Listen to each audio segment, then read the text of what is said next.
أبدأ حدا إرتراويان سدرابيتات بفلوي زتقع زلو دمص زي بلو خينات الله زي متأممان أيكونن زي مكبارون أيكونن جنزبيو هنوك بعل بيتان رهل قد مشدشت عمتاتيو قديموان أمريكاتيو أب أمريكا صبق صراح رغيبو خا جنزب أهليليو دحاشو جنزب جيريو هنوك كابنسنتو حلم نيروي عبي حلم نيرو تكال ناي مقبار حلم نيرو هنوك زواهلو له جنزب كا أب أفريقيا مصيو تكال كخفتلو زخيل ناي نوح غزي دليت وكا مدب نيرو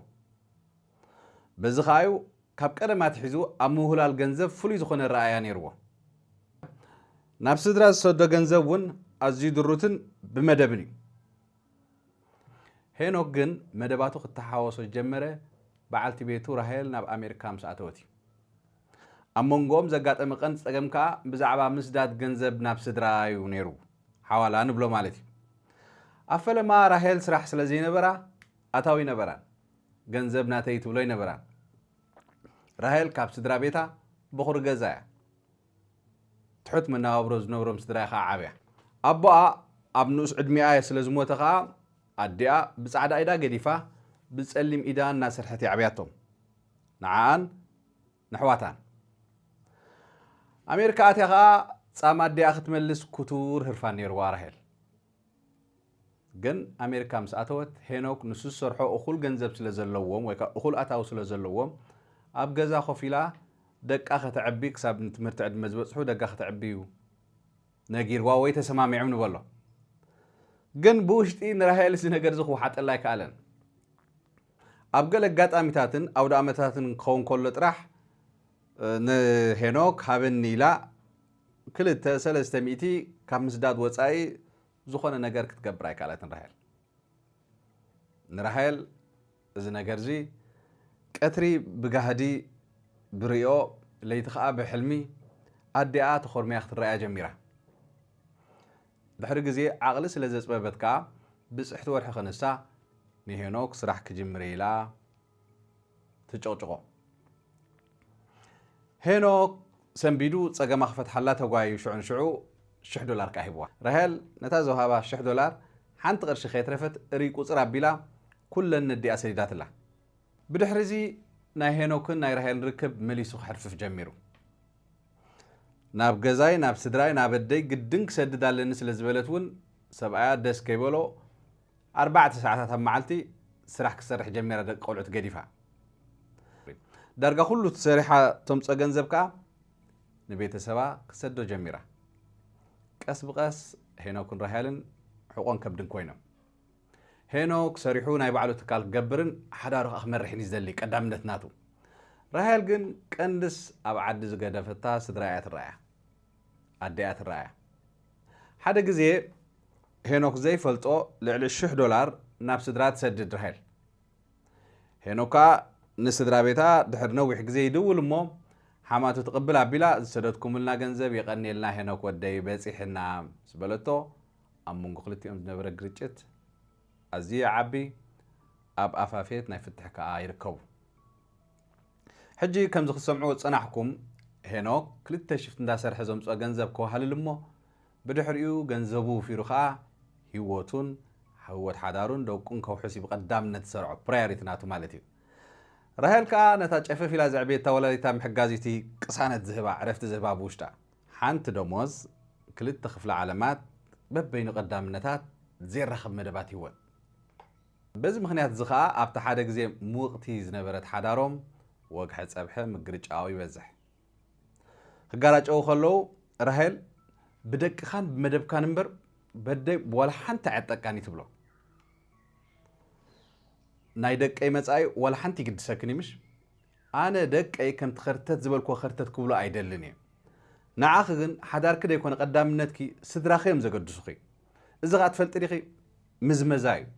بلصي يبلا حجي كم سمعكمو غريچت مس بزحه حجي ناب مفلاي ገጾም ይخدلو بعار ابنايلو مدبي سلمنتايو خمز عينت አጋጣሚታት ንብዙሓት ፍቁራትን ሰብ ሓዳርን ዝፈታትነው ምን ኣብ ምብትታን ሓዳርውን ዘብጽሕ ዘሎ ነዚ ኣዕሚቁና ክንርኢና ሎ ማዓልቲ ብዙሕ ሰብ ኣይዛረበሉ እንዲዩ لو معلتك نتحقي جليسنا جليهنا اعمقنا خنزاربلينا قصيلنا خا نخلو خعرقن كتقمن زخل نسب حدار كا كبابر زخل شدشته فتح كون زخل حسابات كقربه كسب مጨረሻ سمعنيكم قدام ايتي كنريا زلنا ነገር እንታያ ከምዛ አይነት ጸገምሲ ካምንታይ ዝነቅል እስከ ተሽጉሩ ንፍለጦ ካምንታይ ዝነቅልና መጀመሪያቲ root cause of the problem ወይካቲ ናይ በሐቅ ሱር ናይ ችግር ንረዳዩ ቀዳሜቲ ትግበር ጌጋ ወይካቲ መንቀል እንታዩ ብዛዕባ ገንዘብን አታውን አታሐዛ ገንዘብን ኩፉት ዝርብ ዘይ መካየድ እቲ ቀዳማይ ማለት ብዙሓት መጻምዲ ወይካ ፍቁራት ብዛዕባ ፍቅሪ ብዛዕባ ቤተሰብ ብዛዕባ መርዓ ብዛዕባ ቆልዑት ብዛዕባ ብዙሕ ነገራት ይዛረቡ እዮም ገሊኡ ጸልዎም ገሊኡ ቁርብ ጸልዎም ገሊኡ ካወል ሓንቲ ኣብ ህይወቶም ሬሌቫንት ዘይኮነ ብዙሕ ነገራት ይዛረቡ እዮም ብዛዕባ ገንዘብን ናይ መጻመደቡን ግን ብዕምቆት ይዛረቡ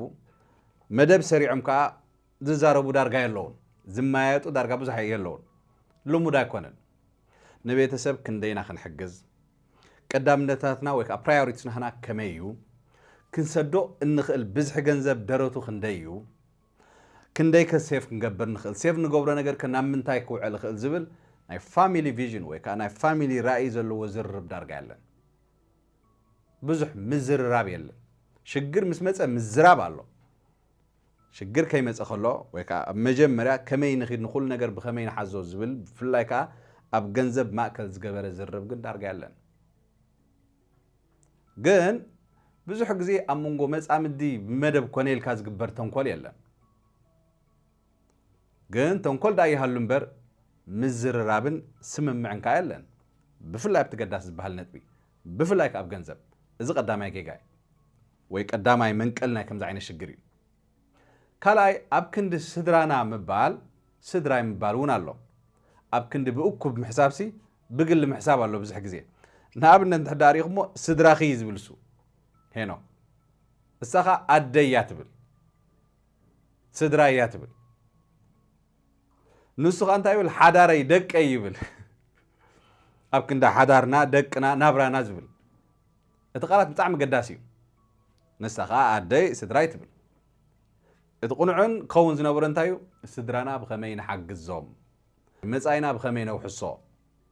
መጻኢናን መጻኢ ደቅናን ብኸመይ ንህነጾ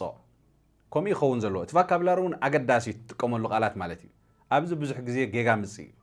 ስድራይ ክትብል ከለኻ ነቲ ሓደ ዘይስድሩ ይኸውን ማለት እዩ ግን ሰብኣይን ሰበይትን ሓደ እዮም ዝኾኑ ይዝብል ብርግጽ ሓደ እዮም ዝኾኑ ብኩሉ ነገር ወላ ስድሮኦም ናይ ሓባር ስድራ እዮም ዝኾኑ ግን ካብ ጻዋዓ ጀሚርካ ብጣዕሚ ዓቢ ጌጋ ኣሎ እዚ መንቀል ናይቲ ችግር እዩ ሳልሳይ ፍርሒ ወይ ከዓ ድሌት ናይ መጻምድኻ ዘይምርዳእካ ኣለኻ ሄኖክ 30 ዓመት ኣብ ስደት ከርቲተ ኣብ መወዳእታ ንዓይን ደቀይን ገለ ዘይብለይ ጥራሕ ከይተርፍ ዝብል ፍርሒ ኣለዎ እዛ ዓብ ፍርሒ ሄኖክ ራሄል ከዓ ኣነ ኣብ ደግ ከም ድላይ እንዳነበርኩ ኣደይ ክትሳቐን ከይተሓጎሰትን ከዓ ክትመውት እያ ዝብል ፍርሒ እውን ኣለዋ ናይ ክልቲኦም ፍርሒ ትርጉም ዘለዎ ፍርሒ እዩ ሕጂ ሓደ ናይቲ ሓደ ፍርሒ እንተዳ ዘይተረዲእዎ ግን ነቲ ጉዳይ ክፈትሖ ብፍጹም ኣይክእሉን እዮም መጀመርያ ናይቲ ካልእ ሰብ ወይ ከዓ ናይቲ ፓርትነር ናትካ ወይ ናይ መጻምድኻ እንታይ ትፍርሖ ክትርድኦ ክትክእል ኣለካ እንተዳ እንታይ ትፍርሒ ተረዲእካ ፍርቂ መንገዲ በፂሕካ ኣለኻ ማለት እዩ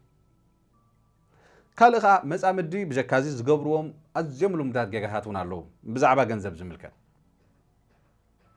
ቀዳማይ እንታይ እዩ ካብ መጻምድኻ ትሓብኡ ምስጢር ምህላው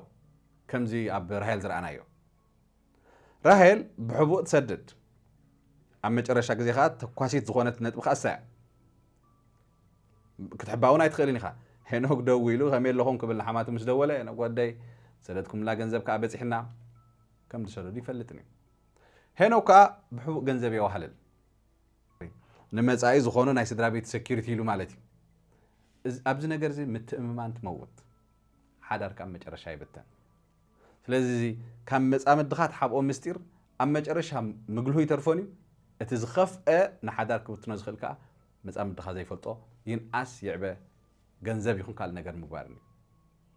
ሳልሳይ ሓደ ወገን ይዕወት እቲ ሓደ ከዓ ብውሽጡ ይምህምን ኣብ መጨረሻ ከዓ እቲ ዝምድና ይመውት ንኣብነት ገንዘብ ክልቲኦም ኣይሰዱን ንበል ይጋራጨው እሞ ክንሰድድ የብልናን ኢሎም ጠጠው ብሉ ሕጂ ገንዘብ ክልቲኦም እንተዳ ዘይሰዲዶም ሄኖክ ትዝደልዮ ነገር ኸውን ኣሎ ማለት እዩ ራሄል ከዓ ትጉሂ ሄኖክ ይዕወት ራሄል ከዓ ትኸስር ኣላ ማለት እዩ ወይ ከዓ ዘይዓቕሞ ምሰዱ ብህልኽ ዝኣክል ማለት እዩ ድሓን እንደ ገንዘብ ክሉ ዳን ይሰደድ ይብል ማለት እዩ ግን እሳ ምናልባት ደስ ክብላ ክእል ንግዚኡ ሕሳብ ልባ ሰምረላ ስለ ዘሎ ሄኖክ ከዓ ይሓርር ስለዚ ኣብ ዝኾነ ይኹን ንገብሮ ኢንጌጅመንት ወይ ከዓ ዝርርብ ኣብ ዘፈላለየና ነገር ሓደ ተዓዊቱ እቲ ሓደ ኮምፕሊት እንተደኣ ኸሲሩ እቲ ሓዳር እዩ ዝኸስር እዚኣ መፃምዲ ዝገብሮ ዓባይ ጌጋ ሓደ ወገን ይዕወተሉ እቲ ሓደ ወገን ከዓ ዝኸስረሉ ኣጋጣሚ እንተደኣ ተፈጢሩ ኣብ ዝኾነ ይኹን ነገር እቲ ሓዳር እዩ ዝኸስር እቲ ሓዳር ማለት ከዓ ካባኻ ዓቢ ካብቲ ሰብኣይ ዓቢ ካብቲ ሰበይቲ እውን ዓቢ ካብቶም ደቂ ኩሉ እዩ ዝኸስር ማለት እዩ ቆልዑት ሰብኣይ ሰበይቲ ቤተሰብ ኩሉ እዩ ዝኸስር ኣብ መጨረሻ ካልእ ሓደ ናይቲ ሓደ ስድራ ዘይምኽባር ከ ኣሎ ከዓ ከምቲ ናይ ሄኖክ ትሰማዕኹሞ ሄኖክ እጂ እንታይ ኢልዋ እዚ ምዝመዛ ኢልዋ እዚ በለፂ ኢልዋ ሓደ ናይቲ ካልእ ስድራ ተበለፅቲ መዝመዝቲ ምባል ናይ መፃምድኻ ስድራ ብሕማቕ መልዓል ነቲ ቁስሊ መሊሽ ዘጉድዶ ገንዘብ ዘይምዝዳድካ ጥራሕ ኣይኮነን ትሽግር እንታይ ደኣ እንድሕር ደኣ ይብለፅሎ ኣለዉ ስድራ ቤትክ ተበለፅቲ እዮም መዝመዝቲ እዮም እስኻ ካብ ሓዳር ክሰሪእክን ስድራ ቤትክ ትሕግዝ ኣለኽ እዚ ምዝመዛ እዩ ስድራ ቤትክ ናይ ብሓቂ ጎዳእትና እዮም ሊቸርስ መፀይትና እዮም እንድሕር ደኣ ኢልካያ ወይ ከዓ እንድሕር ደኣ ከምኡ ኢላትካ ኣብ ክልቴኻ ዘሎ ኩሉ ግዜ ሰብኣይን ሰበይትን ዘሎ ሽግር እዩ እዚ ናይ ብሓቂ ዓብይ ሽግር እዩ ነቲ ቁስሊ መሊሽ ዘጉድዶ መሊሽ ዝጎድኦ ሓደ ናይቲ ሓደ ስድራ ዘይምኽባር ካልእ ዝገብርዎ ጌጋ እንታይ እዩ ነቲ ርእስቲ ምጉሳይ ካለኻ ዓብይ ሽግር ክሳብ ዘጋጥም ብዛዕባ ገንዘብ ዘይምዝራብ ኣብ ክንዲ ገንዘብካን ዝምድናኻ እንተመሓድረሉ ኣገባብ ወይ ከዓ ሲስተም ሓንፂፅካ ምፅናሕ ፀገም ምስ ኣጋጠመ ስምዒት የመሓድረካ ኣብ ከም ነገራት ከዓ ትወድቕ እቲ ሽግራት እዚ እዩ እቲ መንቀሊኦም ከዓ እዝን ብዙሕ ዝጠቐስክዎ ነገራትን ኣነ እውን ዘይጠቐስክዎ ብዙሕ መንቀልን ሽግርን ካለዎ ግን እቲ ቀንዲ ነገር ተዛሪብካ እንታይ ኣምፀኻዮ እቲ ኩሉ ዝዕወተሉ መፍትሒታት ዳ እንታይ እዩ 6 ነጥብታት ከቕርበ ኩለን ፅን ኢልኩም ስምዑኒ ካብዚኣተን ሓንቲ 2 ወይ 3 ተኾነ 6 ኣይትስኡንን ኢኹም ከም ፍታሕ ቀዳመይቲ ገንዘብ ኩሉ ግዜ ኣብ 3 ምንቃሉ እዚኣ ስምዖ ሕጂ እተእትዎ ኣታዊ ኩሉ ግዜ ይውሓድ ይብዛሕ ኩሉ ግዜ ኣብ 3 ምንቃሉ ሓደ ወርሓውን ወፃኢታትኩም ዘድልየኩም ገንዘብ በይኑ ቀምጥዎ ካልኣይ ንመፃን ንወፍርን ንውሕስነት ናይ ህይወትኩም ዝኾነኩም ነገር ከዓ በይኑ ቀምጥዎ ክንደዩ ብዘየገድስ ዋላ 100 ትኹን ሳልሳይ ንቤተሰብ ትሕግዘሉ መቑንን ወይ ከዓ ፋሚሊ ፋንድ ኢልኩም ሽም ሂብኩም ንስድራ ቤት ናይ ክልቲኹም ዝሕግዝ ነዝማትኩምን ናይ ክልቲኹም ወገን እውን ዝሕግዝ ከም ስምምዕኹም ማለት እዩ ከዓ በይኑ ቀምጥዎ በይኑ ግበርዎ ንኣብነት 65 ሚእታዊት ናይ ኣታዊኻ ንኣብነት እየ ዝብል ዘለኹም ወርሓዊ ወፃኢታትኩም ንምሽፋን በይኑ ከተቐምጦ ትኽእል ኢኻ 25 ሚእታዊት ናይ ኣታዊኻ ኸ ንመፃኢ ወፍሪ ዝኾነካን ህፁፅ ግዳይ እንተጋጥመካ ኸ ኢመርጀንሲ ኩሉ ግዜ ስራሕ ምሳና ኣሎ ሕማም ኣለ ገለኻ በይኑኻ ንዝቐምጦ ንኣብነት እቲ ሚእታዊት ገለ ሚእታዊት ምሳሌ 10 ሚእታዊት ዝኾኑ ከዓ ንስድራ ቤታትኩም ንምሕጋዝ በይኑ ቀምጥዎ እቲ ዘገድስ እቲ ሚእታዊት ኣይኮነ እንታይ ዳ እቲ ስምምዕ እዩ ካብቲ ኣታዊ ማለት ንመን ብዘየገድስ ንመን ዝኸይድ ንኣብነተን 10 ሚእታዊት ደን 5 ሚእታዊት ዳ 1 ሚእታዊት ዳ 20 ሚእታዊት ንስድራ ቤት ትገብርዋ ገንዘብ ናብ መን ስድራ ቤት ዝኸይድ ከይተፈልጠ መጀመርያ እሳ ትቀመጥ ናብ ናትካ ድዩ ናብ ናትክ ስድራ ቤት ዝኸይድ ገንዘብ ከይተፈልጠ እሳ ትቀመጥ እሳኻ እንታይ ትበሃል ፋሚሊ ፋንድ ትበሃል ንስድራ ቤት ንምሕጋዝ ዝቕመጥ ገንዘብ ትበሃል እሳ ወይ ከዓ ሓገዝ ስድራ ቤት ትበሃል ካልእ ሓገዝ ስድራ ቤት ክበሃል ከሎ ንናይ ክልቴኻ ስድራ ዝምልከት ክኸውን ክኽእል ኣለዎ ሕጂ እታ ፋሚሊ ፋንድ ኢልካ ዝቐመጥካያ ገንዘብ ወይ ዘውሃልካያ ገንዘብ ወይ ዝፈለኻያ ገንዘብ ምስ ፈለኻያ ኮፍ ኢልኩም ከመይ ከም ተመሓድርዎ ተዛረቡ ነታ ገንዘብቲ እያ ማለት እዩ እቲ ሕቶ ወርሒ መፀ